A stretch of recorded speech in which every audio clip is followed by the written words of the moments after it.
guys, just before we get on, we just want to say 10% off with different breeds. BMS10 is the code. We've got all of our codes on there, so just for that, and then follow the page as well. Go on, Hilly. Yeah. So we had a question asking if it is safe to use T3 if you've had thyroid cancer before. The person using it is currently using T4, but they wish to remain anonymous. I honestly would not like to comment because I don't know. And if I did comment, it would just be simply because I was Googling it and checking anyway, which isn't any use to anybody at all.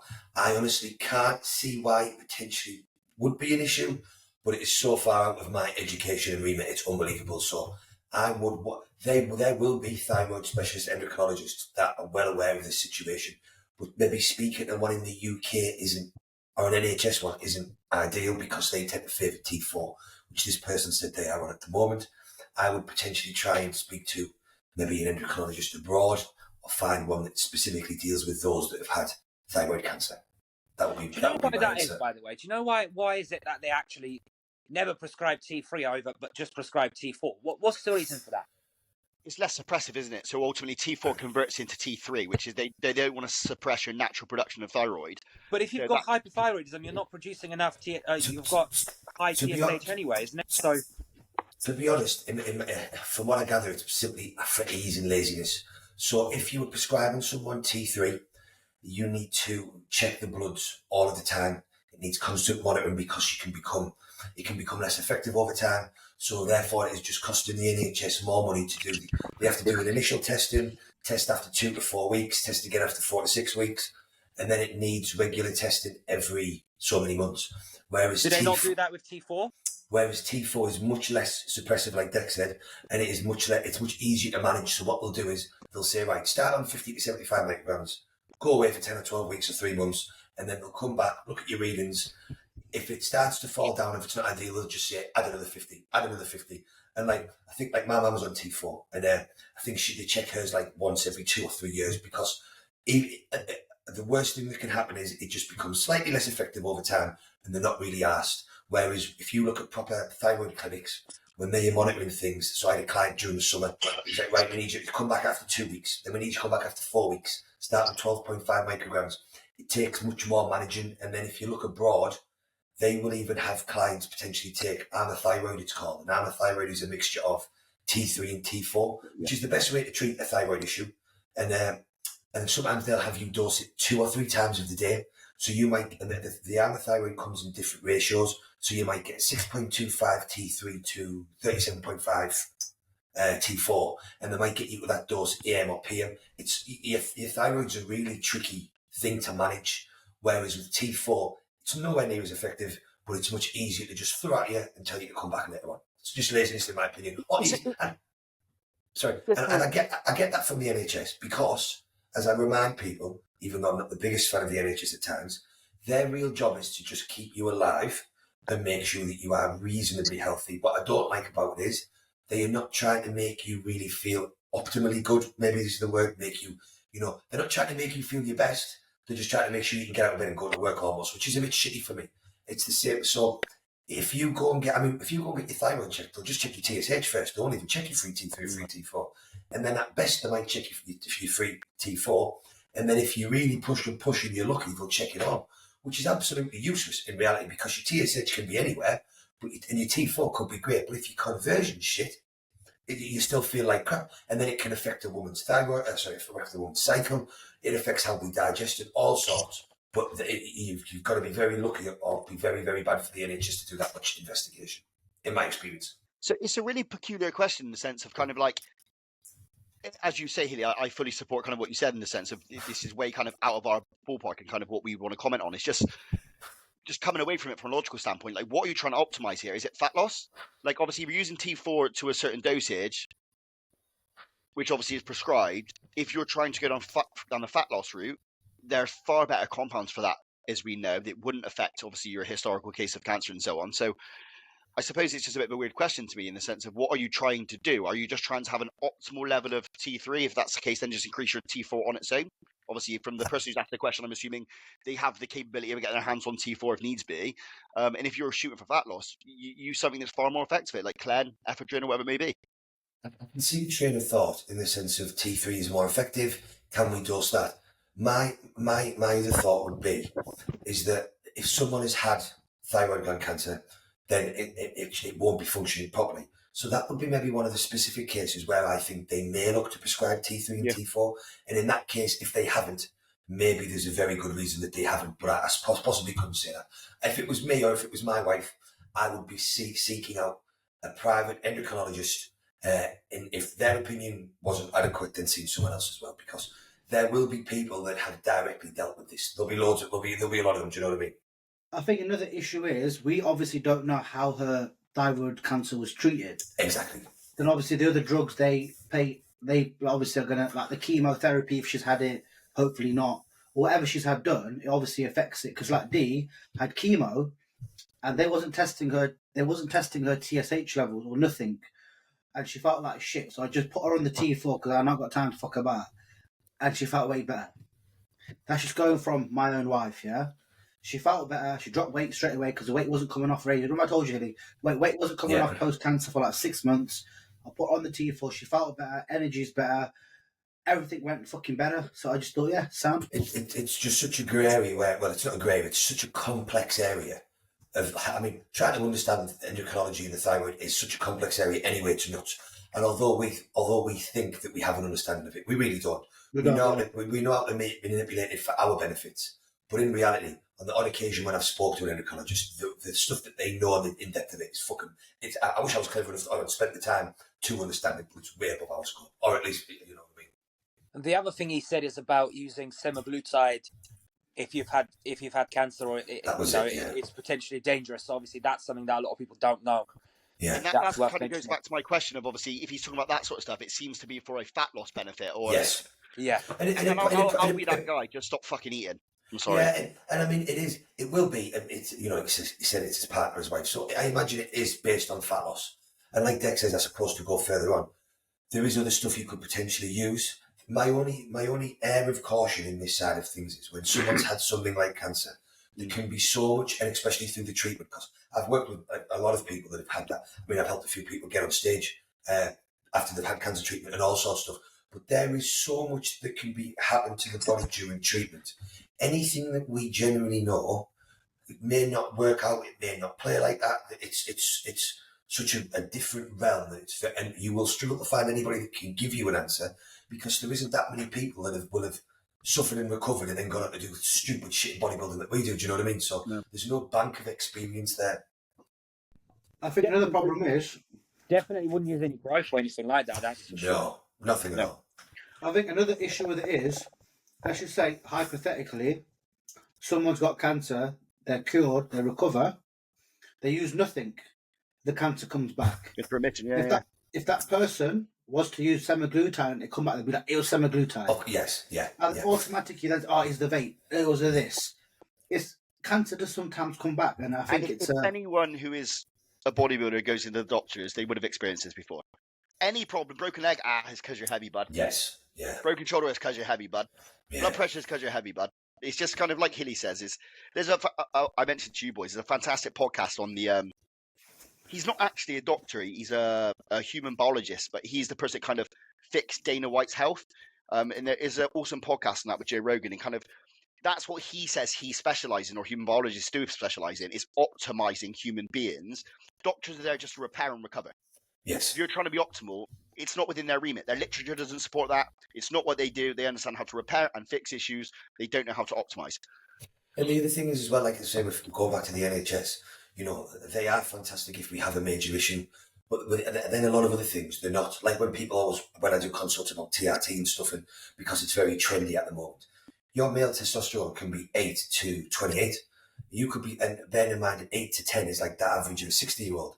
But if any of us walked up the doctor with a natural test level of 8 or 9, they'd tell us to bounce. They would show no interest at all, even though we could feel like absolute shit, be depressed, have no sex drive, our mental fog can be terrible. They are not interested because it's just in your ratio. Whereas if you were abroad, if you paid a private doctor, he would be interested in how you felt. He would want to help optimize, like Dex said, and that is the problem with it. It took me a while to remind myself that the NHS is not there to fix an issue if I hurt myself from training, and it is not there to really test my blood so I can manipulate my steroid cycle. It is just there to help me if I have a serious issue. The rest really I have to sort myself, but it took me a long time to get my head around that, to be fair. Isn't it really interesting, though, if a female walks in with any hormone displacement, straight away HRT is prescribed? I'd love to understand why that is. Like, it's so commonplace, isn't it, in females? Obviously, as they get to a certain age, they become menopausal, they're prescribed HRT. But for men, it's just a case of, on you go, bud. You're all right. You'll do just fine. I tell you another interesting thing about this. So one of my female clients, I asked her to go and get a testosterone level checked, and her testosterone was literally under the female range. And the nurse and the doctor were like, "No, that's fine." And I was like, "Go back and tell them that it's not." And she spoke to the nurse again. They just had no interest. They were like, "That's not that important. It's not that important." I was like, "You still need some form of testosterone. That's why there's a range for you." Do you know what I mean? They were so little help. It was amazing, to be honest. I could not fathom it, how useless they were. They just showed no interest, because I think it was, going back to what Deck was saying, because she was asking about the testosterone levels. They were like, "Well, you girl, what are you asking for?" Do you know, like, why would you ask this or why would you ask that? And it's sometimes I got my dad. So my dad had a bad head for ages, and they were trying to blame his eye issues because he fell down the stairs. And this went on for about a year and a half. So and they checked some bloods, but basic bloods, not checked his hormones, not checked all sorts of stuff. So in the end, I paid to get his bloods done private, and his prolactin came back at like 1800. He had prolactinomia or something it's called. He's got a tumour on his brain. His prolactin levels, bear in mind, the range ends at 350. So he's like fucking 8 or 9, whatever times over the range. And it's not a cancerous tumour, but it's a very major one. And because it was so high, he was holding loads of fluid, which is affecting his blood pressure, his hips. When he went back and told the doctor's first response is, "Well, why did you get them done private? Why did you feel the need?" I was like, "Is that an apology for not doing your fucking job and missing a tumour on his brain, you little moron?" And they were really funny with him, just because and then once the other doctor found out, then they shit themselves, because really he should have had these tests done 2 years ago. And that was pure laziness on their behalf. But even so, at their mistake, their first response, "Why did you get them done private? Like, oh, why did you look after your own health? Like, why are you checking?" Fuck off. So yeah, on that question, I wouldn't bother, right? That's kind of what we're saying. Yeah. For me, if I was in her situation, I would be trying to maximise every natural avenue to the point. So I would be looking to maybe look at something like Trained by JPCV Burn, which I think is a fantastic product before morning cardio, making sure you're out doing your morning cardio, potentially maybe looking at a keto diet, because that can be more beneficial towards females at dieting at times. I would be really looking to maximise all of that. And then speak to an endocrinologist, because you may find that actually T3 is very suitable for you. Her T3 levels may be low, and that would be a very good move, but they just haven't considered it because it's the NHS and they don't like to consider it. And if you come to Dr. Deck, I'll prescribe you 100 milligrams of DMP, because that will get you lean and melt the cancer cells. So it's a win-win. The keto diet is a good shout, actually, Hilly, as well, because it does have cancer, like it puts cancers into remission and stuff, doesn't it? So there's quite a bit of it. There's a fair bit of research and stuff behind it, actually. I just think that's a very safe option to go through, and the improved and if you've got an underactive thyroid, you can tend to then build up more insulin resistance, and your insulin sensitivity can be poor. So if you were trying to maximise every aspect, that's a good approach to take. What you do is you go to the doctor, you take your husband with you. When the doctor's saying, and your husband said, "Listen, mate, my wife had fucking cancer, mate, sort the fucker out," yeah? And they're like, "All right, okay." Then you remind them very quickly, you put them back in their place. Because D had loads of fucking shit. I go, "Listen, mate, wife's had fucking cancer, fix her fucking out," do you know what I mean? Sort it out. Sometimes you have to drop it to the motherfuckers to do their job. Yeah. Sometimes you do, unfortunately. You really do. Yeah. But I think people are scared to ask. You have to if you pay taxes, you pay for that help, and that's what it's for. It's for people who are in need, who have had cancer, who've had heart attacks. That's what the NHS is for. I had it with my knee. Obviously, I had my knee reconstructed, and it's like the NHS was quite simply, "Look, mate, your football career's over. You're never playing football again. We're going to chop everything up, and that's it, done."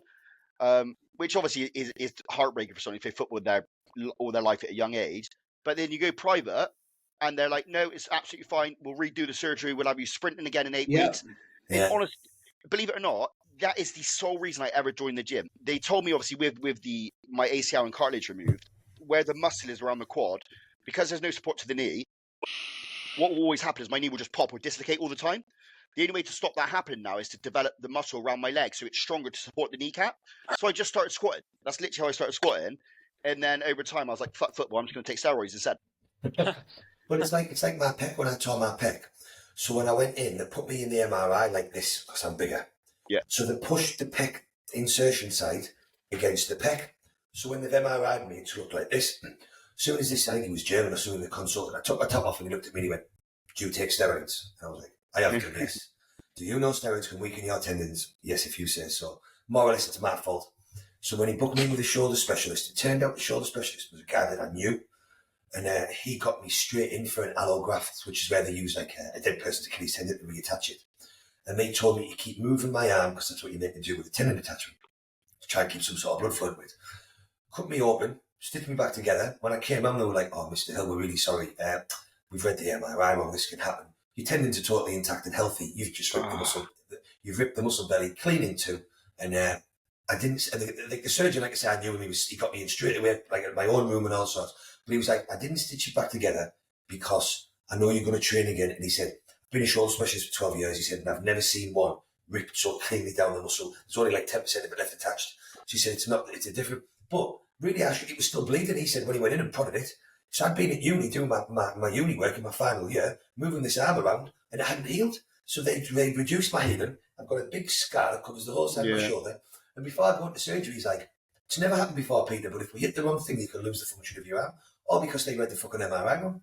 Idiots. Yeah, man.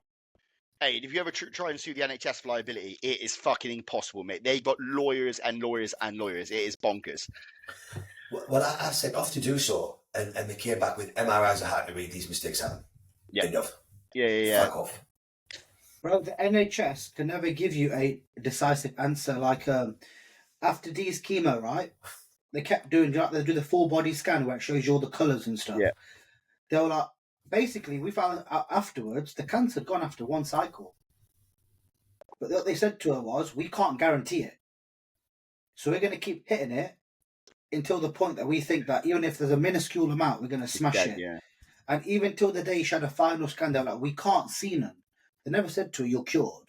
Do you know what I mean? Because they can't, they've got to obviously watch what they say.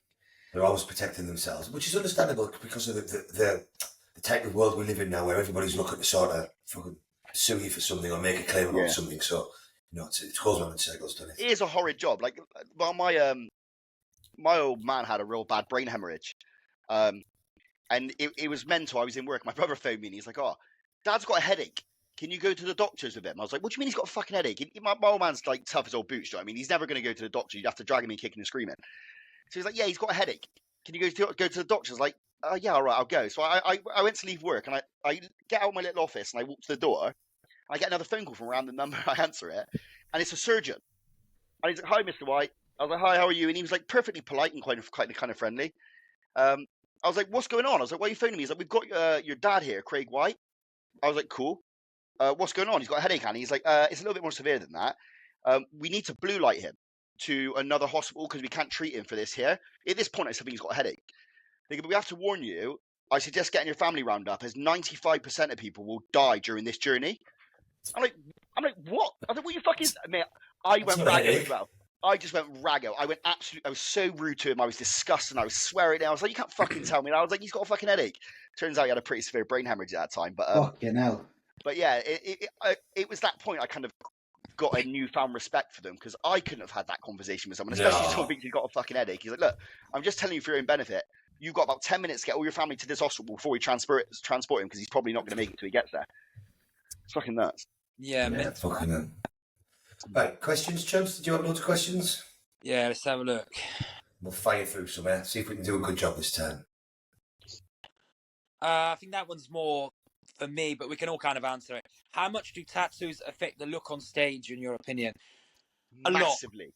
A lot, yeah. Especially depending on where they're at. Massively. And I know a lot of bodybuilders like to get tattoos that don't affect the look in a way that they'll get it on their necks and their forearms, but I still think that does, because it's distracting. It's distracting. like for me at the point I'm at, like I've got majority of my body tattooed now. There's no way, like, and yeah, there are exceptions, but it's not going to be the same. There's that Scottish kid, isn't there? What's his name? Gaz Inc. or Gaz something. Inc, Like, he's yeah. a monster, like true pro potential, but he ain't getting on an NPC stage with that gold Nope. tan on, so he's got no choice. Like, he's never going to go pro, and he's got all the potential to do it. He just can't. He can't. No. I never had any, and I never had any intention to until after I tore my pec. First one I got was simply to try and hide the torn pec, and it does a little bit. Yeah. And then it just looks stupid because I just had one on my chest, so then I got another one, and then another one to sort of finish off. But if I hadn't have injured myself, I'd have never got one done. Because I agree. I think for one, if you have it in any of the normal places on your body, it's taken away from detail and what you will see. And like Chuddy says, it distracts from the look. I think if your goal is to be the best ever bodybuilder and go as far as you can, then you're not a good move. No, definitely not. I think even if you get a small one, like on a forearm or something, it still draws your attention to that, and it's not for the good, like in a good way. Yeah. No. So I would just avoid, like, if you're trying to be a good bodybuilder, just avoid tattoos as a whole. Yeah. Right. I've got no tattoos. I've got zero, bro. Proper bodybuilder. That's because that's haram, innit, Riz? I've got a big henna one on my back. You just can't see it. Why does Dex smile only when he is lean? What do you mean? I smile when I'm fat. I'm the happiest when I'm fat. I was watching the PCA here at your show last night on my YouTube, was reminiscing, and I was like, "Fucking hell!" I was like, looking at Deck. I was like, "Man, you used to be big, you know." Right, honestly, it's funny you say that, Riz. You know, like the memories pop up. You know, like on your phone. There's a picture I've got somewhere of me tanning Hilly. Hilly looks like my 5-year-old son. Like, I literally look like I'd eat him as a snack. Massive. Yeah, it's that one. I think it was in the toilet and your arms to one side or something. Yeah. And then fucking Riz's little bastard camera mate goes, "Fuck you, mate. That's actually big." I was like, "How do you fucking see that?" Isn't it mental though when you're in shape and you're just like walking around in a t-shirt or whatever, you just look fucking tiny. Awful. Yeah. Absolutely awful. It's like Hilly says, but when you're in prep, you rarely ever show it off. Like, bro, if I was to go back in prep, I'd be walking around topless everywhere, bro. I said that. I remember being at uni doing my first show, and I wouldn't go anywhere unless I was fully covered up. I remember walking on the town centre, and that were like. And then afterwards, when I had to do the show, I put some weight back on. It was summer, and I saw people walking around with the top stuff from the vest, and I was like, "Why was I walking around with any fucking clothes on? You're like, what was I thinking about?" Why do you think we do that? At the time, you look at yourself and you think you're hard fat. Yeah, I think because you're analysing yourself that much. Yeah. All you do is pick faults. So I think, and then in your head you're like, "Oh, I'm flat. I look worse today," or this or that. So I just think you want to stay covered up. And this is at the highest level as well. I was watching a podcast, and they're like, it's actually as gay as it sounds. It's quite nice to see. Like, Ian Valliere is obviously retired now, but even at him, who is arguably one of the best bodybuilders ever to walk this earth, right? When he was big, he would run between mirrors if he had no clothes on, so he'd never looked at himself. He would never walk around in pants in his house. He would always have clothes on. Like, he'd never want to see what he looked like. He'd always see negative shit. It's bonkers to me that that's the case. Yeah. That's what I was saying to a guy at the gym last night. He's a big kid.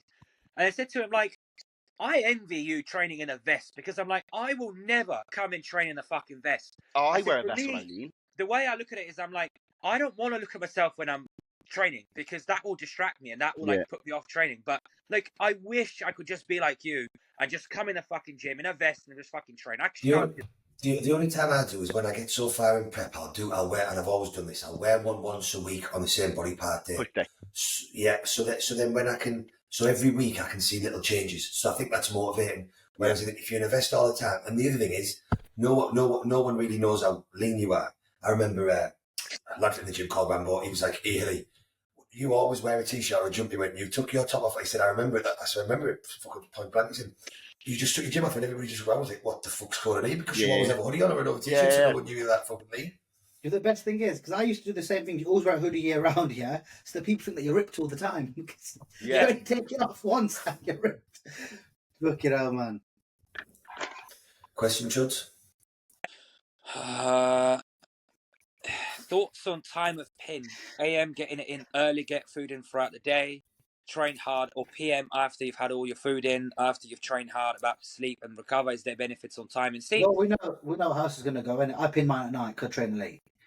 Well, I pin mine at night just because it's easier for me. And the worst thing I can think of in the morning is getting up, brushing my teeth, and sticking a fucking needle inside me, especially a big one, you know. So I always do it. I have my last meal as I'm getting ready for bed. I just do my pins and go to bed.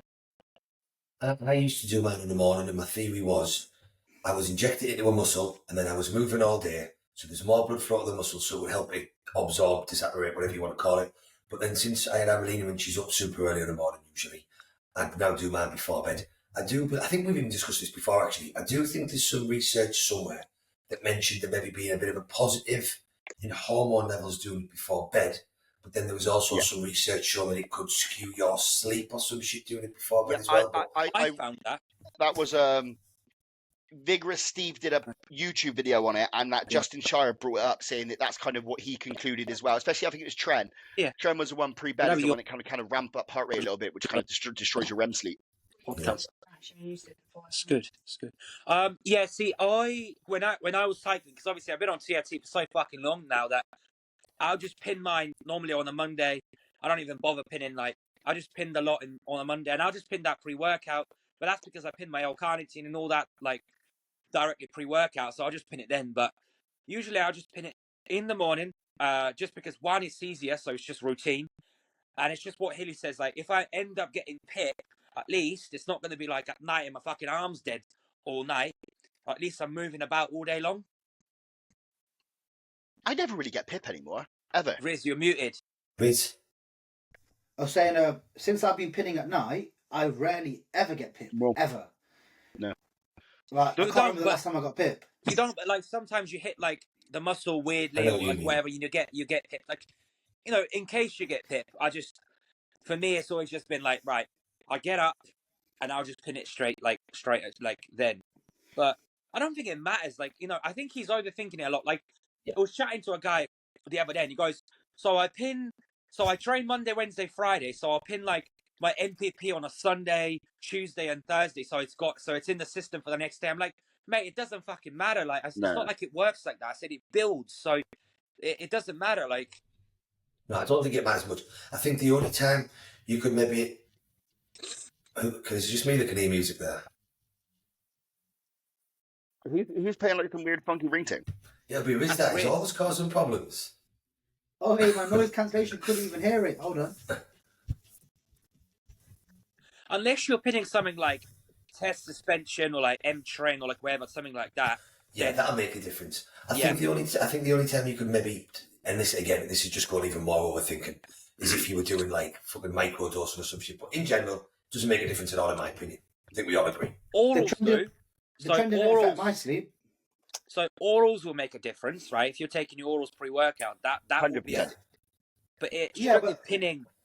But bro, we have done it where we've used Oxy before bed, and that's been fine. So I think it is a lot of it is like I don't know, bro. I think there was purpose for that, wasn't it? The Anadrol, Superdrol can potentially have negative effects on your digestion and appetite, and I think that's what Hilly kind of implemented was. It kind of limited that by taking it before bed so it didn't skew your appetite throughout the day. Yeah. That's normally for peak off season, isn't it? Yeah, and it worked quite well. That was pinched off. For sure, Chad Nichols, it was pinched off Chad Nichols in a very old podcast. It's not one of mine. Always credit where credit's due. Always wake up and you brush your teeth after like a mad fucking Anadrol pump in the morning. You're like, Jesus fucking Christ. Your forearm. I do think though, once you get to that point with Anadrol, that it just fucks your appetite. No matter when you take it or what you do, it's just not the drug for me, man. Like even like me and Hilly, we went to put some VAR in a few months back, about 4 weeks ago, and I didn't have any, so I put some Superdrol in. I think I lasted like 5 to 10 days on it. Like as much as I feel amazing in the gym, it's always when I'm in the shower in the morning, I feel like this like fucking rush, it just pulsing in my head, nosebleed. My blood pressure seems to sit okay, but I just don't feel great on it. It's weird, bro. On the note of appetite, yeah, I've had this on the Primo. I was telling you about it, Deck, right? Yeah. I have never had a drug in my life that has smashed my appetite like Primo. This is weird to me, though. I'm just wondering, and I know you're going to fucking say shut the fuck up because I should have said this last time. I'm just wondering if you're at that like peak saturation point. Like, you know, when you come off a rebound, food's like building, it's going in, but then there's a point where it like stalls. I wonder if my food's been the same. My food's been the same. Yeah. All we did was my food's been the same, and then basically, I checked with the morning. I go, listen, my appetite's getting a bit bad. He goes, all right, we'll pull the food back straight away, a week in, yeah, and I still can't get the food down.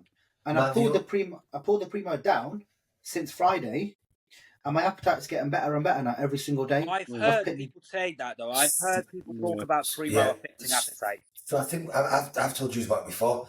I remember pushing Primo up to like 500 or 600 and being totally fine, and then I've tried to push it to 8. I remember I started getting them mad hiccups and my appetite and my digestion went. Yeah. And then I do know that apparently when Dusty Hanshaw, you know that issue, he was running a gram of Primo, and I know a few other people mentioned the same thing. So I do. So the only reason I think that it might be the Primo, because we do all have different tolerance doses for drugs, but I felt fantastic up to 500 to 600.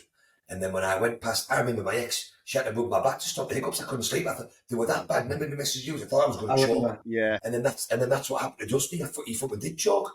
Dan Plastic had a really bad spell of this as well when he went months and months and months with it.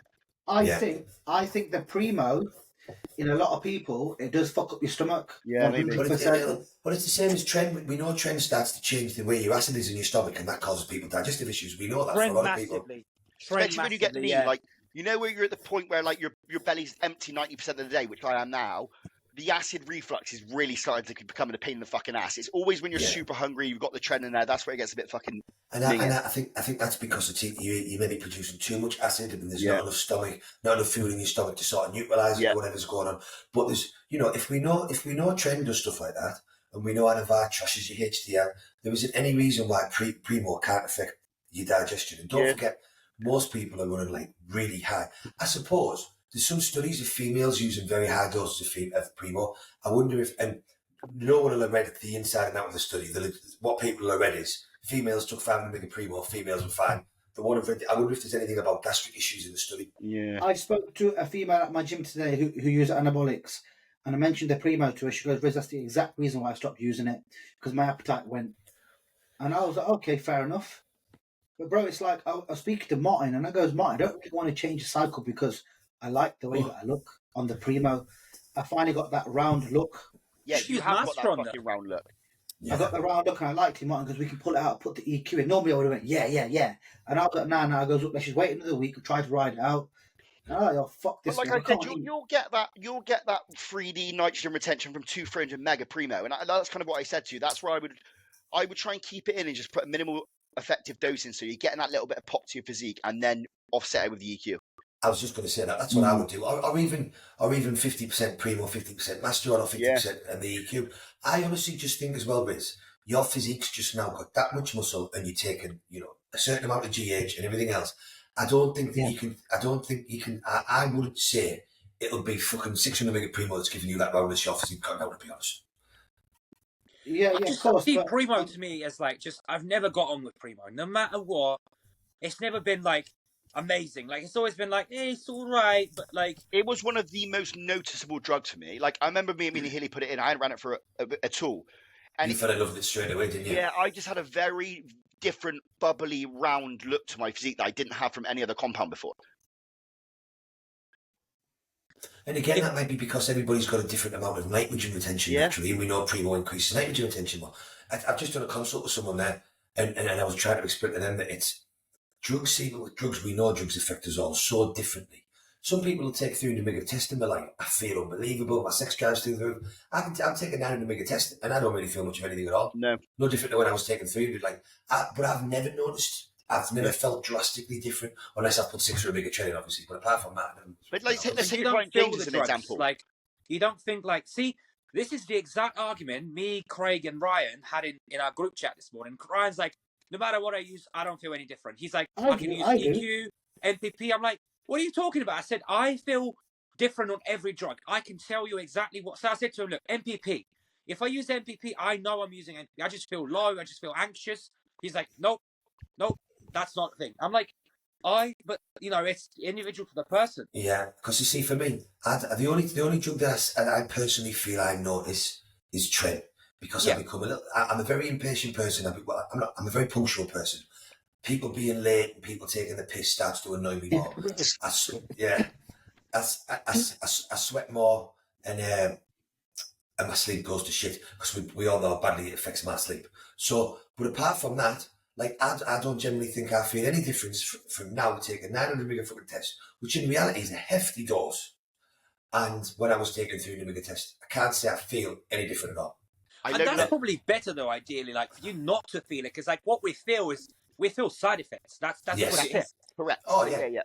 And we also know that my body doesn't really get much of any toxicity from it either, don't we? No. Like, look at my last blood work. I've been on 7 or 8 months on the same dose of test, and my ALT was like 71 and my HDL was 0.6 and everything else was bang in range.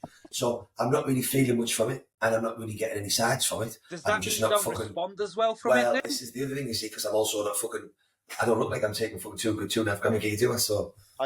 I was loading up my trend this morning, and I just had like Matt Tofton on my shoulder going like, triple the dose. Triple the dose. Take 700 more. is a number. Also, Craig was mentioned, he was like, about DHB, and I said, I've never used it. So I said, I've never used it, so I can't really comment. But if there's anything we can bring up about DHB that you got, but I think from what Matt said like last week, there's not really much more we can add on, is it? I just found it super, I spoke to Riz about it, like, I just found it super interesting that the positive effects he saw on his blood glucose or his insulin sensitivity from it, like that's to me really fascinating in the sense of obviously he's running Lantus, metformin, like And he still noticed it. and he's still that's bonkers to me. Like I can't wrap my head around that because I would prioritize the metformin and the Lantus to do that bit for me, and it just kind of there's another element to it, isn't it? Like are there other? If anyone else had said that, we would have laughed at them. I would have given him shit. Yeah, because Tofton said it, and we like you Tofton. trusted. Yeah. You trust when someone's like off that level, you trust them. Dan, when Dan Bastick checked in this morning, he said to me he noticed the same sort of thing when he's run it at around that dose. the first person that brought it up to me was Dan last year. It was last year. Me and him did a podcast, and he was banging on about it. I said, mate, what is it about DHB? He loved it. Remember, Riz? Like, he was going on about DHB like it's the fucking best drug. I need to get some. Has anybody know? Has anybody got any? I need to get some. The last good plug was Southern about Ghost. 5 bottles. I got about 5 bottles because I got it for myself to see if I was going to run it because that Dan said about it. So I'm like, I'm going to get 5 bottles. So I grabbed a bunch. I've never used it. Does it aromatize? No, because it's a metabolite of boldenone, isn't it? So Yeah, It's I a don't methylate, think it's so. a methylate boldenone, but I think because I'm a weirdo. It's the second I got that podcast, I was just researching it, and I think the compound makeup of it is extremely similar to boldenone, but from like the anecdotal evidence, it's more comparable to Primo. From my understanding of what people are saying, what people are saying it's a super Primo or it's the Tren of all Primos type thing. But I remember I did a seminar with James Hollinshead in Jamie Giant in Cuba a few years back now. And it was just the general consensus that it was the best compound in the world, but people just couldn't get a stable enough compound there where the PIP just wasn't diabolical. It was making people ill, bro. Yeah. It was ruining their injection sets. I remember when James Cuba, I think Jordan got it, when it first became available and everybody was buzzing over it. And within 8 weeks, everybody was like, don't touch that shit, fucking ruins your jab sites. And I struggle a bit with jab sites anyway, so that's why I never tried it. But if anybody's got any to hand that I can buy off them, anybody watching, let me know, because I'll put something straight away. What brand is yours, Chuds? Quanta. That's what I need to get some Quanta. No, but it's... And I tell you what, that's from like, I've had it for like a year. Because like I said to you, back then when he told me about it, I was like, I'm going to pick up 5 bottles. Because I'm due to do checking pictures on Friday, so then I'll leave everything as it is and I'll just add that in on top. Yeah, you see what it looks like. I said, my mate used some, and I said to him, how's the PIP? And he said, PIP's fucking awful. But he said to me then, I said to him, why don't you try and mix it with a little bit of EQ? Yeah. Because the EQ is obviously comes in liquid form. And he said, mate, that was the best thing I did. But that's what we would do anyway, innit? Because we're combining our, it would be within my cycle stack of EQ. I would ultimately swap it out for the Primo. That's kind of where I would go with it. I would be keeping my stack as is. I would do test Tren, EQ to control E2 with the higher amount of tests, and then potentially a small amount of DHB. Is it 100 mg per mil? Is it 100 mg per mil? 100 mg per mil, yeah. I'm going to see if I can... Do you know is it hair safe? Do you know if it affects hair loss? I don't know. We need to It's find not a that out. DHT derivative, is it? So I know, but obviously neither is, for example, no, I know. like nandrolone, but nandrolone will convert into dihydronandrolone, DHN, Correct, yeah. which is also even more androgenic. Yeah. So, and that was the other thing. Craig was like, so if you're going to run a cycle now, what would you do? And I said, well, look, I'm obviously taking 300 meg of tests. So I said, what I would probably do is I'd probably bump up my tests a little bit, so maybe 500 and put in 200 EQ. He said I would just like bump the test first, Yeah. or put EQ in, like with the 300 test. I'm like, I can't do that because it tanks. The EQ is gonna tank my fucking estrogen. Yeah. And I said, for me, it just drags it into the fucking floor. Any Yeah. amount of EQ, like 200 meg of EQ, is fucking lethal for my fucking estrogen. Mm. So if you were to put a cycle for me that I would use that is hair safe, what would you say? I think you've nailed it, but like you said, the problem is I would be favouring EQ, but obviously that's going to tank your E2. So you're going to have to almost work your ratios up. So you're going to have to get the ratio correct at a very low dose initially, where your estrogen is not being tanked, and you're just going to have to manage that up over time, aren't you? To make sure there's no hair shedding or anything along those lines. And then obviously, I'm assuming you're using a DHT inhibitor anyway, and then you just have to just to nail the topical solutions as well at that point. And see if you can go from there. Have you seen those? I saw on Instagram yesterday. You know, they do like custom compounds now, specifically for you, of like the Nazoral cream, the Avodart, and that RU whatever is in like a spray bottle. They'll make it up to your ratio, so you just spray it on. You get a subscription, they send it to you, and that's like the topical side of it. Yeah, you can. I've got some of that RU stuff, but it's like it comes in like an oily type solution, and it makes your hair look fucking oily. I don't like that shit, so I just. But would it not make sense because you know E2 controls? Sorry, because you know EQ controls your estrogen so well. Would it not make sense to just run test and equipoison and all? Because yeah, but that's the thing, right? If I was to bump up my test, that's more then I get more DHT. Yeah, but you can block the DHT with the finasteride. Yeah. Yeah, I mean, you can, but then it at that point you might as well just. The efficacy is 95%, isn't it? I think Avodart's 98% in its ability to inhibit DHT. I think Avodart's the better compound to use of the two. But yeah, you're limited really. Like the only other option is, I know it sounds fucking shit, is you wait till you've grafted all your hair on and then you just go bananas. Yeah, this is the thing. Yeah, well, that hair on the side, they can take more from it. Yeah, of course. And the hair and the new hair, I shouldn't lose. Yeah. But the hair this hair now, I can still lose. It's like the Joe Bollinger thing. That's the only thing that's always limited me wanting to get it done, in the sense of like you're playing the chasing game, aren't you, at all times, until you're at the point where you've had maximum grafts. That's your limit, because everybody knows the grafted hair it's not affected by DHT, is it? So once you're at that point, you can just blast all the gear. Well, see, Ryan got it done. Ryan takes anything, and obviously he's never had an issue. But I don't know. I'm not sure yet. And like, so that guy that just won his pro card, Lucas, because he trains at my gym. So I got the contacts from the clinic from him, and he takes stuff for his shows and all that stuff. So his hair's fine. Yeah. So I don't know. Bro, I'm gonna get mine. What's that thing he Luke said the other day? The tattoo SMP. thing. I want to get it done. The micropigmentation. The thing is, that I've looked into this for ages, because I don't give a shit about being bald. I like having no hair, but I would just like the shadowy bit to remove the bit at the back, like where I'm actually bald. I don't even give a about the hair. But I think the problem is where people push like for the black man hairline. That's where it looks really bad. You kind of have to go like dark at the back and then just really soft at the front. Like, and Riz, you've got loads of fucking hair at the back, and I think if you go for like the mad black man hairline, I think that's where it can look fake. Bro, my hair, yeah, where my hair's gone back. My hair went back here 4 years ago. But you are the ideal person for a hair transplant, because you have so much hair. All they would be filling in is that gap. Like, you ain't going to be losing. There's no point in your life you'll lose all your hair. You are like the ideal candidate. Micropigmentation is expensive. You're going to spend more money on that than you will on a hair transplant. Nah, I don't know, Charles. I think it's about $1,000 all in. Nah, because my mate was getting it done, and it was like, because you got to get so many sessions. 3 sessions. It's not just... I think when I looked at it, it's more. No, I had a quote on it. Riz, if you go on this guy on Instagram, his name's Scout Tist. The dude's a joke. Like, he's silly good. He was 3 sessions at £300 a session, and then like a final like touch-up session, which is like an extra £100. So I think it was $1,000. It might have gone up since I spoke to him. But if you go on his Instagram, the dude is absolutely legit. Yeah, like he's bonkers. Yo, man's got a fade, bruv. Yeah, he does all that like weird fade shit. I don't like it though. I mean, when I look at that, it looks fucking dodgy as. Yeah. I think that doesn't. Yeah. Yeah. No. I would get your head tattooed. Just get your head tattooed. I might just pick mine and get over it. For my job, I would get what you done. I'd actually get my head tattooed. I'd do a Mike Van Wick. But it is, I'm at the point now. I'm not listening, mate. I don't give a fuck about the hair. I just want to get hench. I'll worry about the hair in a No, few but years. that's because your hair's not falling out that bad. Once it starts to fall out, like to the point where you can see your fucking scalp, Yeah, it's the you worst. just think, fuck. Yeah. Yeah. But bro, do you know what it is? I was using all that finasteride and minoxidil, yeah, but it didn't really make my hair grow back. It doesn't. The It right- won't. It just limits. It stops it at that point. Like, Yeah, and but I it's think not as soon as you cease use, it'll go.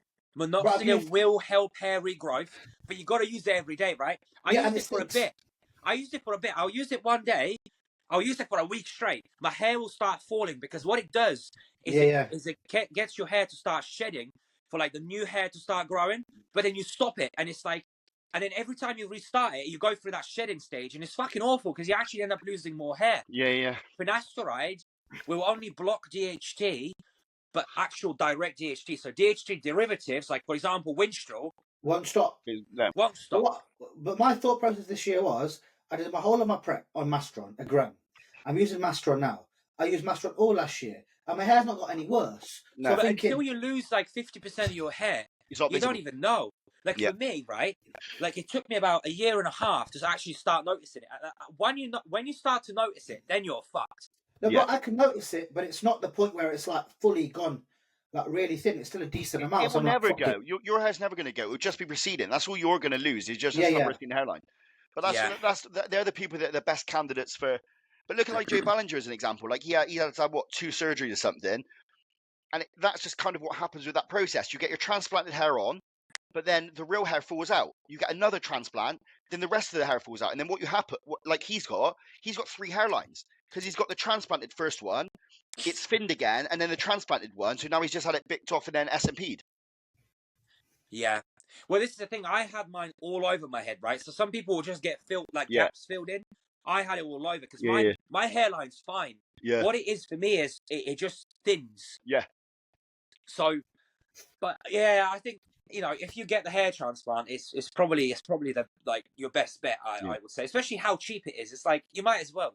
Yeah, I'll probably get the SMP done, but I would just be like, I want it light as fuck. Like, I don't want no dark hairline. I don't want any of that shit. I just want it like a nice and soft with a bit of a shadow. That's what I want. Can you not grow hair at all now? Let's say if you want it. No, I can't. Well, I could, really? But it would just be. And the worst thing is I have like 4 patches of thick hair. Right. Like really thick hair. So like, if I don't shave it off, it looks ludicrous. But my problem is I fucking hate shaving my head. I hate it. Like I cut my head all the fucking time. I've got like really sensitive skin.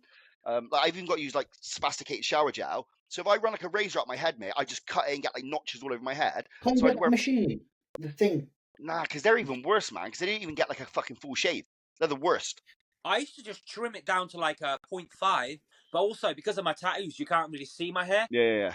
Obviously, it's slightly different. But what about getting laser hair removal like I have on my back on your head? I would do that. I would literally do that 100%. So I never have to fucking shave my head again. Yeah. I need to try the hair removal cream. That's what I need to try on my back. I need to imagine if it burns your head. It's going to work. Yeah, imagine if it burns it. Okay, any more questions? Yeah, there's lots Judd said, I think. Why do some people have lean limbs yet love handles and tummy is soft? Fucking happy, bro. You want to scrap? Yeah, fucking hell. Are you trying to slag his all off here or what? Fuck you now. Everyone holds body fat where they want, isn't it? It's different. I think it's more normal. Like I think the majority will have leaner limbs and fatter midsection and love handles. I mean, who the fuck holds fat in their shoulders and arms? Yeah, you just think people. Yeah, well, you do tend to get the odd person. So, like my mate Tug, he seems to hold his body fat equally right across his body. Yep. So when he gets leaner everywhere, gets leaner. When he gets fatter everywhere, gets fatter. He doesn't seem to hold, but the majority of people, they do. I mean, your body naturally holds more fat around its midsection anyway, I believe, to protect its organs. And when you lose fat, you tend to lose it from your face and your feet first, and it goes inwards, just as a protective mechanism, I believe, due to your insulin and stuff. But then also it depends on how you were when you were younger, because when you build or when you develop fat cells, those fat cells never shrink. They tend to they never go away. They just shrink. So like I was a fat kid. So most of the year, if you saw me in a vest and shorts, you'd presume I was really lean, but I always pouch around my midsection because being a fat kid, I've then created more fat cells around my midsection. So then when I gain any fat, those fat cells will fill up first. Is there a way to like kill fat cells, like a something that Yeah. just You can. Yeah. Liposuction. Liposuction is the number one way because that's pulling the fat cells out. Yeah. so you get really lean and get that done? I don't envy those guys though. You know, I see them a lot, and I swear I notice it more now. Is where they're like midsections are in, but their legs are fat. Like they have no detail. I'd rather the midsection to be the last to come in, but everything else is dry and hard. Rather than those people that get on stage and they're nice and dry through the midsection, That's but like their me, legs no detail. But it's all right for me because do you know what it was? It really fucked up a lot of my earlier years in bodybuilding because people used to say, as long as you can see your abs, you're okay. As soon as your abs vanish, you're too fat. So I lived by that when I was younger. It was the worst thing I could have done because I would gain fat there instantly and I'd be like, right, I'm too fat, stop. When in reality, I wasn't at all. If I calibrated myself, I was probably 12 or 13%. Yeah. But because because I was a fat kid, I focused on my abs a lot anyway. And then that's where I would gain my weight when actually, like, my legs can be vascular, top to bottom. My arms are vascular. My back is vascular, but my abs would have almost gone, especially as I can wake up and see them, and then as I eat, they just go off. Yeah. So it can really skew people's look. Where, like, I also know come a bodybuilding time, once I can see all my abs and once my abdominal skin is very thin, I know I am diced because it's the last to come in. So if I'm pulling at my skin and my stomach and it's thin, I'm on the fucking money because everything else has already been lean a while. So that's the advantage to it. I was the same as you. You know, my lower belly always coming last. But this last prep, it coming pretty quick. That's why I was hitting the ab and thigh all the time. Because I think, and I will stand by Dante Trudel, yeah, that fucking high melatonin did something to my body, yeah? Maybe, yeah. Because ever since then, my fat distribution has been different. Also, growth hormone as well will have a massive impact on this as well as like mobilizing the fat cells. So like, if you haven't used it heavily before, it will do that as well as the L-carnitine. Like you're kind of. I was just going to say the L-carnitine, yeah. Creating a fantastic machine to prioritize burning fat. Mine's annoying. I get my abs in, then it's my ass. I know when at the point my ass needs to come in, and that's when it's just fucking torture. Where's this? Because you see, I say that right, but again, like what Riz is saying there. When I was I was about 8 or 9 weeks out here, and my abs were still like that at 8 or 9 weeks out. Yeah. Yeah, you've got wicked ab development, though. You've got really good abs. But it used to come in really lasting now. But again, is that because I've been using L-carnitine for a long period of time? Yeah. I've been using the growth at a higher doses for longer because of age. The problem with everything that we do is there's always so much shit at play, it's hard to say what's what. But Hilly, also on top of that, this is now... How many preps have you done? Exactly. Yeah. Yeah, and that is a true thing. Like my ass, like the fat goes back on more evenly every time you're lean.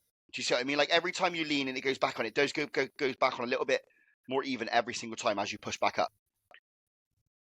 Yeah, this is true. But I think for this guy, like when he says like his arms are lean and that, it just kind of seems like he's probably like a skinny fat kid that he's kind of just going to the gym. And, you know, he haven't actually got enough muscle to kind of... The more muscular you get, the easier it becomes. Yeah. Like, when you get to a certain level of muscularity, like, it's hard to get fat. Like, it's not easy. You've really got to be a real proper spaz to get fat. Not bodybuilding fat, actual fat. Yeah. I think I'm looking at that. I'm looking at pictures now. I feel like I want to diet again now because being lean is so much better than being I went for a walk today. I'm at the point where the bottom of my feet hurt in Vans. You know, when it's like you're walking on concrete. It's fucking horrible. You need to get some of them shoes I got, bro. They're like fucking cushions. Oh, those Balenciagas? Although, bro, they'll help you lose weight because they weigh about a kilo each. Fuck me. Nah, I can't wear those. My life's too volatile. The people will be able to identify me for anywhere I do something really stupid. Oh, I tell you what, they're fucking heavy as well. Do you know the problem with things like that, right? The problem with the shoes, like I bought 2 pairs of Jordan 4s because on the internet they look sick, but then when they're on my feet, I look at them like they look too big for my legs, man. I'm not wearing Space boots. I can't deal with it. Like I have to wear like little slim plimsoll type things or Jordan 1. I've gone from Air Max 90s to all of them to just Vans now. Yeah, I've gone full 360 back to Vans. Vans are day to day. Jordan 1s are like fancy. Well, like for me, it's even worse. My feet are like size 13. It's like mental. Bro, like you got boats. fucking canoes. Yeah, literally. Does that mean you have a massive penis, Chuds? No, I don't think that's how it works. Okay. 70, Good. I'll now volunteer that I've only got size 8 feet.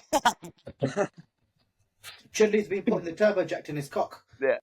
Yeah. Listen to this. I spoke to someone the other day, and I'm not going to say who it was, right? This one I've been speaking to for a while. He said that he's adamant he put fucking synthol in his dick before when he was off his tits in a bad way. He said he woke up the next day and it was like distorted and in agony. He said, but then it was bigger for a while. I'm not going to mention any names, but someone was definitely going to watch this and be like, "You motherfucker!" But there's a guy who straight dude got into like OnlyFans stuff, and then kind of there's a lot of money in like the gay porn side of things over in America and stuff. So he went over there, but obviously he's not attracted to men. So they gave him this like shot. There's like a shot that basically makes your cock hard all the time. But it's a Viagra injection, that isn't it? Yeah, it went wrong. So he went over there, did it. His cock was hard. And then the next day, it wouldn't go down. He then flew back to the UK.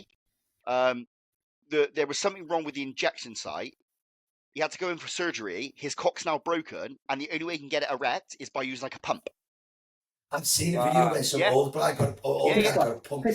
Got a pump in his testicle. He's got a pump which wedges it up now because it's like flaccid, and then it goes hard and he can release it again. But that was all for doing one porn film. And this is legit the truth.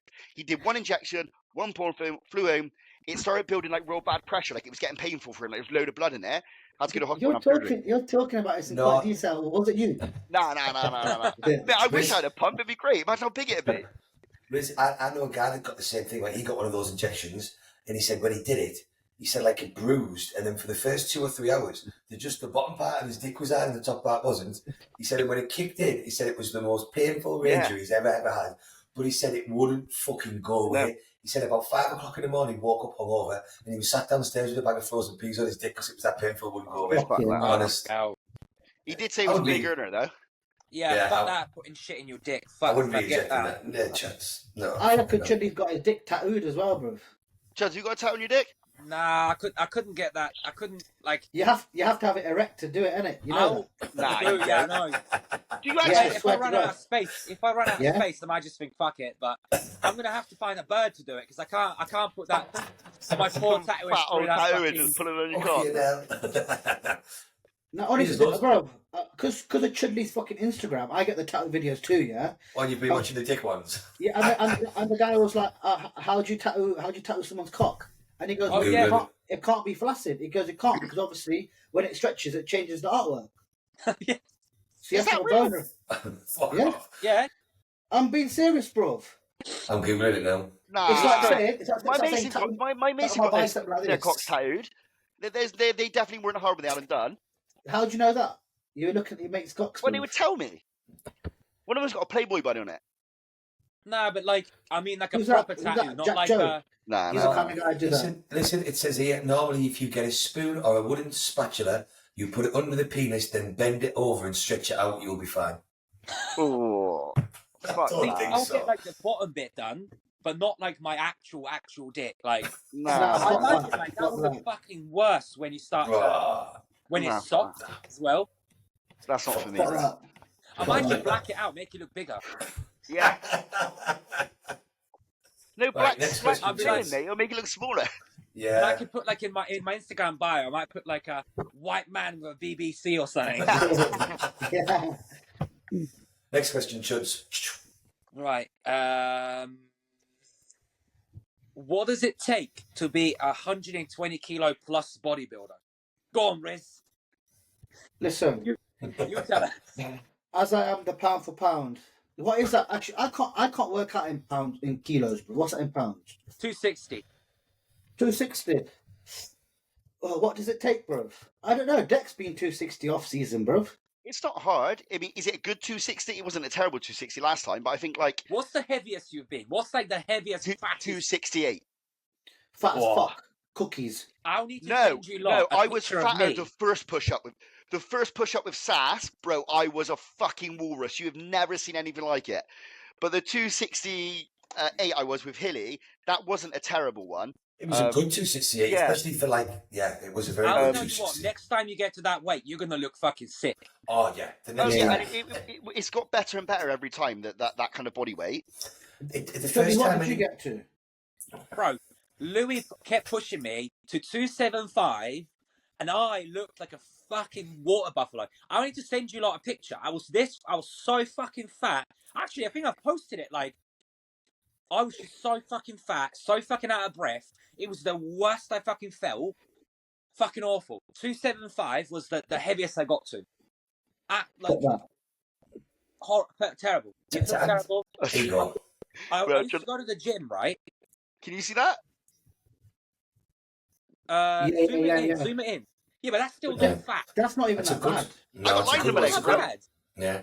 I suppose to answer the guy's question, for anybody to push themselves that doesn't get there easy is going to take a decent amount of drugs and an awful lot of food. And by an awful lot of food, you were talking for 98% of the population, 5,000 to 6,000 calories minimum every day for prolonged periods of time. You do get the odd person that just gets there easy, but you best believe that they're already going to be there, so they're not asking how to get there. Yeah. So like Luke, my client Luke, he's just hit 258, I think, for the first time. We're going to hit 260, and he is taking. Let me get this here. So that's a pretty decent 258. It's a very good 258. Very good 258, and he's working off shot at the moment. So his literally instructions are to make sure he gets a decent amount of protein at every meal. If it's a shit protein, top it up with protein powder, and then eat everything he can and repeat that process because we can't control the food. Plus, he's taking a good dose of test, EQ, and oxys. But Look, I will say as well. this. Yeah, come on, just. No, you go first, and then I'll say. I was just gonna say, like, everyone knows I can fucking eat. Like, eating is no problem for me. I'm always hungry. Like, if Hilly would have said to me at 268, if you want, you can have a Domino's every night of the week, I'd have had a fucking Domino's every night of the week without fail. But, like, the key way to success of getting that heavy is structuring your days. I cannot stress this enough. If you wake up half an hour late, you are fucked. Like, you need to be up, literally militant, up in the morning, meals at the exact same time every fucking day, bedtime at the exact same time every fucking day. If you slip up once, you're not prepared to go out, you're fucked. The whole day's gone. I guarantee it. I will tell you this. I think if you're having to ask how you get to 120 kilo, you'll never get to 120 kilo. Because some people are just not meant to be 120 kilo, right? No matter what you do, you're never going to get to that weight. I think, say for me, right? When me and Louis started, I was dieted 210, right? We started on, and I think we did about 8 months. Every fucking week, on the dot, I would put on weight. No matter fucking what. Yep. I reckon, I always say this to Ryan, and he's like, oh, I'm so jealous of that. I reckon if I wanted to be a fat cunt and be 400 pounds, I could do it. Easy. Like, yeah. For me, putting weight on is easy, right? I don't have to like work that hard. Even at 275, I had no problem eating my food. My food wasn't even that high. I think I was like pushing 5,000 calories. Like 5,000 calories is not that much food. No. So not for that weight. I think some people are just not made for that. Like, just like anything else. Some people are just not meant to be 120 kilos. Equally, look at, like, go to, like, the biggest cunt in your gym, who's maybe, like, 300 pounds. Like I said to you, that kid I was chatting to the other day in the gym. And I said to him, he was like, oh, the biggest weight for me was 120 kilos. I said, like, did you have to, like, try, because I always ask, right? Did you have to, like, do anything specific? He said, no, I just kind of eat. He's in the army. So he's like, I just eat. And like, just kind of like, because he got placed, like I think it's like Afghanistan or something. He's like, I just eat and train all day. He said I had fuck all else to do. I just sleep, eat, train. And he was 120 kilos. He didn't in fact even have to try. Or like some of those like black kids that you see, and they're fucking heavy. And you ask them, like, what do you do? Not a lot. You just fucking get there. It's like, and then there's other people that's just such an uphill battle. Well, like for me, like Judd's, like for me, like so, I managed to get to 248 on my own. It's the heaviest I've been. Then I hired AJ, did AJ's weight, only hit 248. Like last year when I got there, I was literally walking around my garden with cream of rice shakes or going for a walk around the block after every meal so I wasn't sick. I was taking loads of Lantus, loads of growth, loads of everything, and I only got to 248. Like, I've helped countless people get to 260, 270, 280, 300 fucking pound. I must have 10, 12 clients now, all between 260 and fucking 300 pound. Yeah. Like, I've got countless people way past where I'm at, but for me, and yes, obviously I do have some digestive issues, so it can make it more difficult, but it doesn't seem to matter what drugs I take, what peptides I take, my stomach, as soon as I start getting to 250, I woke up twice last year. Was it twice or 3 times? Choking in my sleep, where I'd been pushing food in, and I literally woke up choking, where I was being sick in my sleep, where it was coming back up, and I was like, "Hang on, now I've got a baby now. I can't be doing this fucking stupid shit." Well, kind of what Dex said. Like, let's say you're as structured as you can be and all of that stuff. But let's say you eat your first meal, and then it gets to a point when like your second meal's coming up, but you're physically so full up, and you just can't. It gets to a certain point, your digestive system just starts Just to goes fuck reject. off. You start getting sleep apnea. Like your body will naturally give you these signs to try and down-regulate you. That was It what's is, but- weird as well. I've never actually had to force feed. Like I've had There you food go. stupidly high, but like I don't think physically my body is built to sit it. Like I have very small joints, small like I'm not a big person, if that makes sense. Like people think I'm 6'1" for some reason. I'm not a tall person either. Like, but my ability to digest food is elite. Like I'm not like walking around with a bad belly, or like my waist is 47 inches in the off season, walking around with a massive gut. Like my body will put the food away. Like it's not like I'm just force feeding all the time and potentially, like Hilly's saying, choking in the sleep, being sick and all that sort of stuff. I can eat the food, you know. Whereas for me, I can take all the drugs. I don't. My blood pressure's fine. My blood glucose is fine. My blood work's fine. Taking the drugs isn't an issue, but getting enough food in to utilise the drugs and actually grow, for me, partly because of my digestive issues, partly because of my body. Like today, for me to get 5,700 calories a day, I have to be up 5 o'clock, do a little bit of cardio, first meal at 6, next meal at 8:30, next meal at 11, then whatnot, using shakes. And tomorrow will be a chore because of the way my digestive system is. I won't wake up hungry. So when I've done that, so like last year, AJ had me on like a high day, normal day, high day. And it was like, I was waking up already feeling sick, and I was forcing food in. I was doing laps of the bit. Charlotte and Arlena in the garden, and I'm walking around with cream of rice, shakes, trying to like not throw it up as I'm drinking it, being sick of myself. Just didn't. All the drugs in the world, it doesn't matter if you can't support it with food, to fucking waste. Well, do you remember when me and Ryan went and did that challenge, like with the 2 Five Guys burgers, the hot dog, then we went and got the cookies, the sausage rolls, all of that, and he was like fucked. He couldn't eat anything for the rest of the day. We drove back. It took like 4 hours to come back, and I come back, and my missus started looking at me. She's like, "What are you doing?" I was like, "I'm making a meal." She's like, "You're fat cunt." I said, "It's fine. I can eat." I think it's very, very relative. This number of what's number 120, yeah, bro. I have to push so fucking hard, yeah, to get to 220, yeah, 220 pounds, 100 kilo, bro. I have to fucking push so hard, but it's relative. My stage weight's 165. Height makes a difference as well. Height. So obviously, percentage wise, it's all the fucking same for everyone. Do you know what I mean? Just putting on X amount of weight is fucking hard. But equally as well, that kid that we were talking about, that what's that guy that he was 245? Macaulay Jordan. That's his name, isn't it? Yeah, he's 245 and he's like 5'6". So for someone like that, you know, they can get up to that weight. You know, it's just it's very different, bro. In my opinion, his physique's completely different to mine. Completely different, yeah. And my bone structure, bro, my bone structure will look bigger at 200 pounds. This is what I'm saying. I think like me and Riz structure are quite similar in the sense of my 260 will look bigger in clothes than that Macaulay kid's at 260. Does that make sense? Because of the way that like we're quite small jointed. It pops off. The weight hangs off of us. Does that make sense? Yeah. Like it's two very different looks.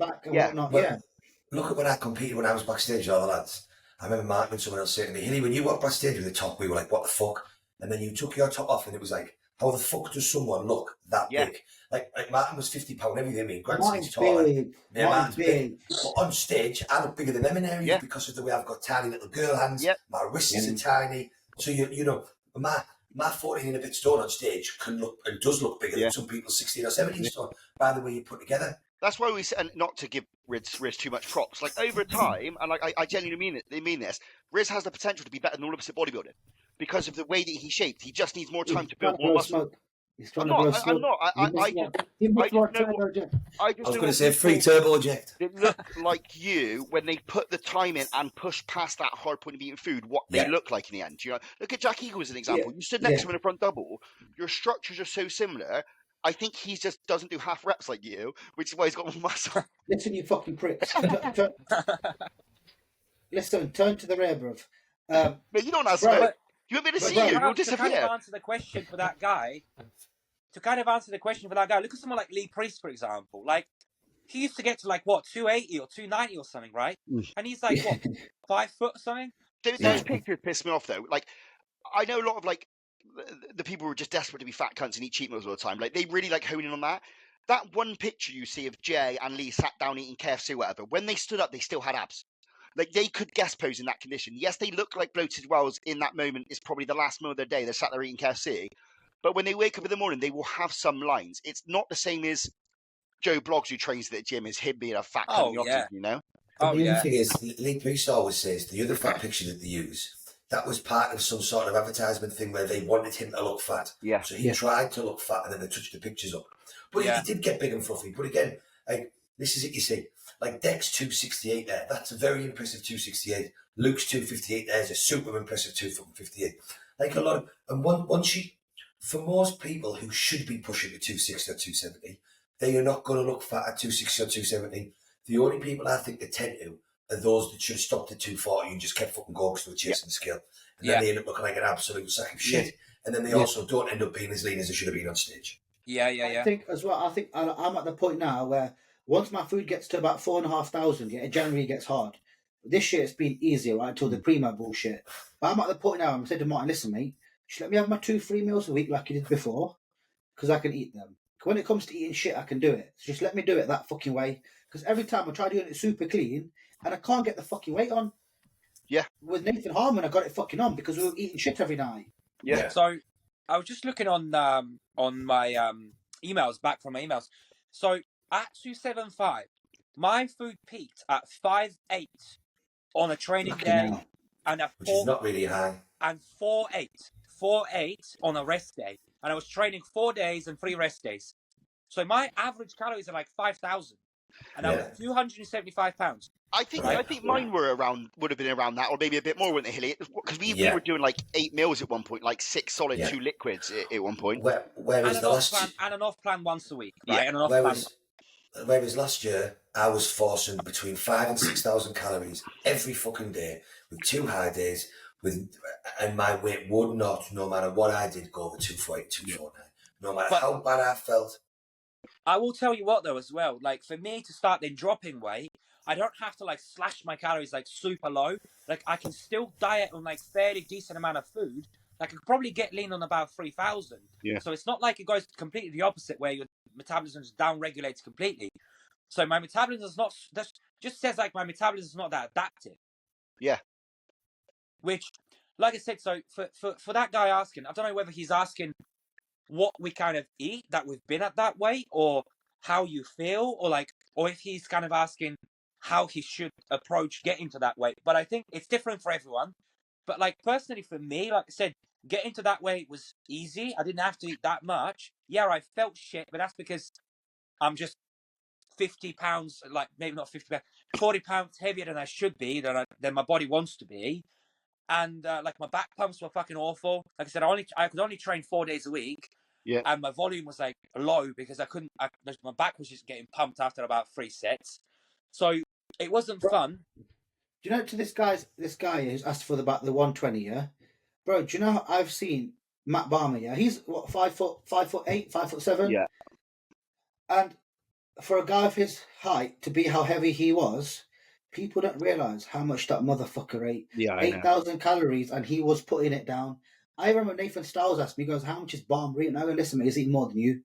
Yeah. And bro, you have to be a robot. You have to literally detach yourself from your stomach feeling full. This motherfucker was driving, puking out the window, eating the motherfucker again. But see, that's not good though. I would never do that. Exactly, Chance. I would never Jace do that. always says this. He's got that mentality. Jace always says this. It's not about what you can eat. It's about what you can digest. Yeah. So, and that I'll always quote that from him. When someone brings that up, I'll always say that. Like Jace always used to say that. And it's like, yes, you might be able to eat the food, but what's that food doing, right? Is it actually? Exactly. And for a lot of these guys that try and just hammer all that food in with like mass gainer shakes and all that, I don't necessarily think that's better. I think drinking is the worst. Yeah, and it's a marathon, isn't it? Like, your body will dictate to what weight it's going to get to. Like if you're setting the goal of 120 kilos, you ain't going to get there. I guarantee it, because you're force feeding spoil your appetite by the time you get there. I think, like me and Hilly, like we just shoot for that like £2 to £3 a week. It's all we ever go for. Once that stalls, we add food. Once training performance stalls, we add food. If you just do like those small periods of time, like your body will tell you when to stop. Like I don't even think. Yeah, I wasn't even at limit. Like I wasn't tapping out in any way with my off season. It was just more because with the baby, like Hilly said, with Aralina walking around the garden, I know what the lethargy feels like on that much food. I would rather be hungry and pilled with full of energy than being lethargic, force feeding all day when I got a new kid around me. You know? Yeah. So yeah, to kind of answer that question, don't try to aim to be a certain weight and go, oh, this is what the scale needs to look at. Look at your performance and how you feel, like day to day. Like for me, I don't see the point in me going up to that weight again. Like I just, like maybe in like years and years I'm time hitting and £300. actually hold it. I am hitting £300, bro. I'm telling you now. When I hit £300, I might get a tattooed on my neck, just 300. So you've been And I'm done. Hashtag And 300. look, I mean, like, I see a picture of Tom Hames. He posted a picture, and we're mate. talking about it on a group chat, and it's like £300, and it's like, yeah, okay, £300. It doesn't but count. What? It doesn't count. Like it's not £300, is it? Like anybody can be £300 in fat, and that's what I mean. Like I think as coaches, like you need to be very cautious of that, because if you're preaching one thing but then doing the other, no matter what your goals are, I think you just can look like a bit of a dick at times. When Dec hits £300, it will be fucking mind blowing, and he will it, Yeah. and it will be Instagram breaking impressive. Whereas, and for me, £300. I mean, even Martin, my client Martin at £282, because he's so tall. In person, he looks big. Yeah. And his physique's come on loads. But his £282 is a lean £282, but it's not like Dec will be £300. Martin will need to be 330, 340 to get a similar sort of look, because he's a goddamn tall kid, 6 foot, God knows what. You know what I mean? I think people look at people like Samson. They're like, oh, he's 340 pounds, like Big Ramy. So they kind of go, well, 300 pounds isn't that much now. When in reality, just think about like Dorian Yates, right? He was what, 300 pounds? Like that was a lot. Like to be 300 pounds, like maybe like 20 years ago, that was like big. Well, Dorian was 250 on stage though. Yeah, I know, but off season. Yeah. Do you know what I mean? Like 300 pounds was like respectable. Like everyone was like, right, that's like the lifetime goal. Now everyone's like, 300 pounds ain't shit. Like, you know what I mean? Bro, Dave Croston, what did he get to? He's £400. 420, I think. 4 yen. Yeah. When are we going to get Dave on? In 2 weeks' time or something? I'll arrange it with him. Yes. Do it next week. If you can do next week, we'll do next week. I'm flying to South Africa on Sunday, and now I don't mind doing it on out there. It's just the last time I had internet problems, didn't I? The first podcast we did, but we did a few when I was out there, and it was okay, so it should be fine. Well, what we'll do is then, we won't do it next week. When do you fly out this Sunday? Yeah, I fly out this Sunday, and I'm back not the next Friday, the Friday after. Right, so why don't we wait till next? Well, wait till we're back, just because that one will be a good in that one, and we all want to have a good connection for that. Yeah, I've got so many questions for that. We've got any more rapid fire questions, bro? We can quickly bang out. Anyone's? Trips. Right. Any funny ones? Yeah. How do you guys prepare your protein? Spices, cooking methods? I'm getting tired of chicken. Do you know what? What was the question? Sorry. How do you prepare proteins like chicken? He said he's getting tired of chicken. Well, how do you cook it? How do if you? If you're getting tired of chicken, mate, this ain't a sport for you. Go play golf. Like I cannot stress this enough to me. I have this. Look, I love cooking. I love cooking. I've always cooked. I'm a good cook. My family are cooks. Like we all cook proper food as well. Like I'm not like legit food. You know, I can season and cook food properly. But like I really struggle trying to. Riz is laughing now because I'm white.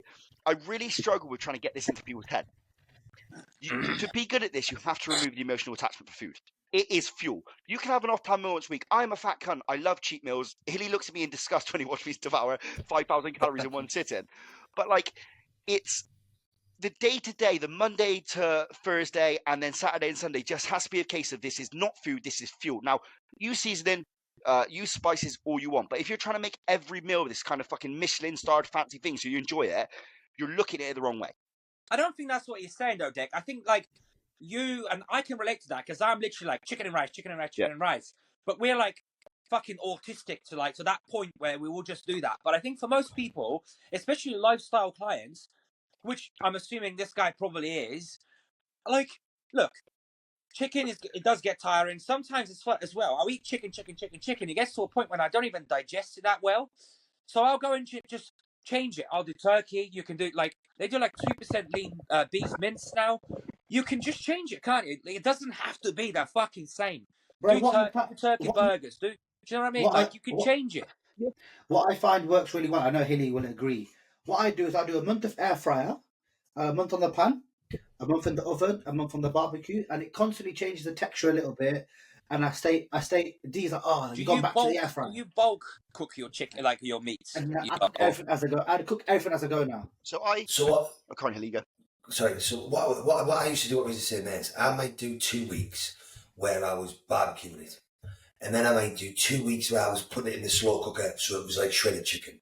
Then I might do 2 weeks where I've bought the mini, the little chicken breast fillets, and I've cooked it as if you had peri peri chicken or something.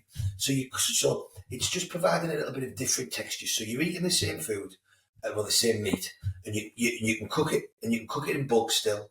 But I just find changing the texture from shredded chicken, a barbecue chicken, a grilled chicken, it seems to keep the monotony from going. I mean, now I can't touch chicken, can't eat it for love of the money, hate it, doesn't matter where I buy it from. I live off turkey mince, but I have literally been eating turkey mince 3 meals a day for the last 5 months. I had a different season in each day, but I do very much agree with what Dex says. Even if you're a lifestyle client, I do think that you have got to get your head round that. Yes, you can be so creative, and there's lots of different ways to make a meal, but once you've rinsed that, you better accept it. It's going to have to be repetitive, otherwise you're going to struggle no matter what. You know what I say to a few of my clients who moan? I say, listen, do you know I've got cats here? I feed the cats the same fucking food every day. They just eat it and crack on. I go, you just have to be like that when it comes to sometimes this sport. If I explain kind of what I do, so I batch cook in the oven with 0 seasoning initially, 2.5 kilos of chicken. The reason I put 0 season on is it'll stop the chicken drying out. If you put season on it, it pulls the fluid out of the chicken.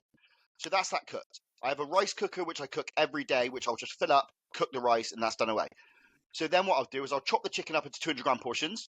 I fry the chicken off in a pan with chili, garlic, chives, salt, and pepper.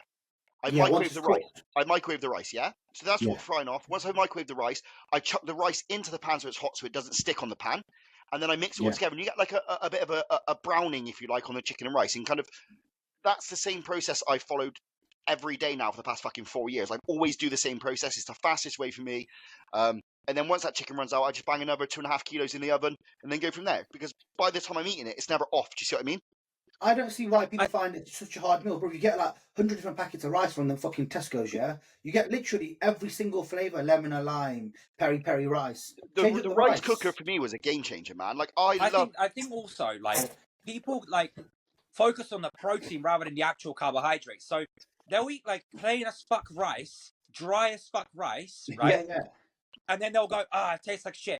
Well, no, actually, maybe if you actually think about the carb sources, the protein won't taste as bad because you can do so much of the carb sources. Like you can add like lemon, you could add like all sorts. Chicken and beef stock is the go. It's minimal calories, super tasty. You can get reduced salt ones. Like cook your rice cooker. If you've got a rice cooker, put chicken stock in it.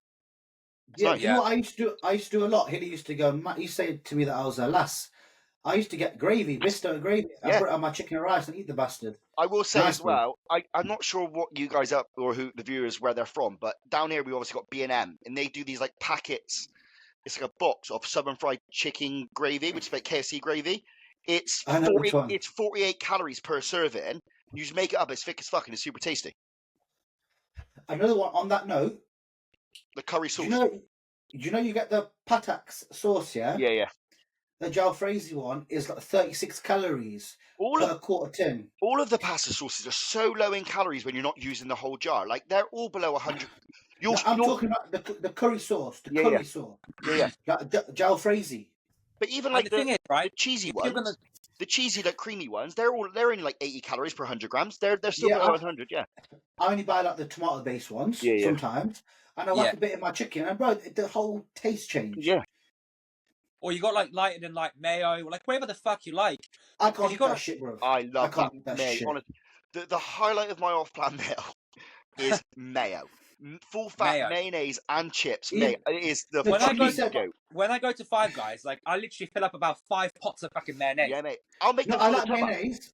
I thought you said the lighter than light. I don't like that. That's nasty, bro. I like the lighter than light one, but it's got to be the Hellman's one, the 14 calorie per tablespoon Yes. one. That because the other The cheap ones Hellmann's taste is like good. shit. The Hellman's one does taste like mayo still. I have the medium one, the light mayo. Yeah, Do you know I what can't. someone said to me? The vegan mayo is like the nicest tasting mayo. I was like, But mate, nah. they're like 400 fucking calories per 100 grams. no, Yeah, because it's you can still get a processed light shit. and light vegan mayo. Oh really? We'll Yeah, have to give it a go. apparently. What's it made from? I don't know. I Fucking Vegan, soybean. vegans. They cut vegans up. Vegan. like Vegan vinegar chicken or eggs. something. I don't know. Vegan, Right, not so we're like, gonna yeah. Are we going to call it a day because I need to eat again? Yeah. Fuck off. Yeah. Right, let me 1 second. Make sure it saves us. Peace out, everybody. Don't forget to like and subscribe. And buy stuff for the Muscle Shed and Different Breed. Yes. Yeah, BMS 20.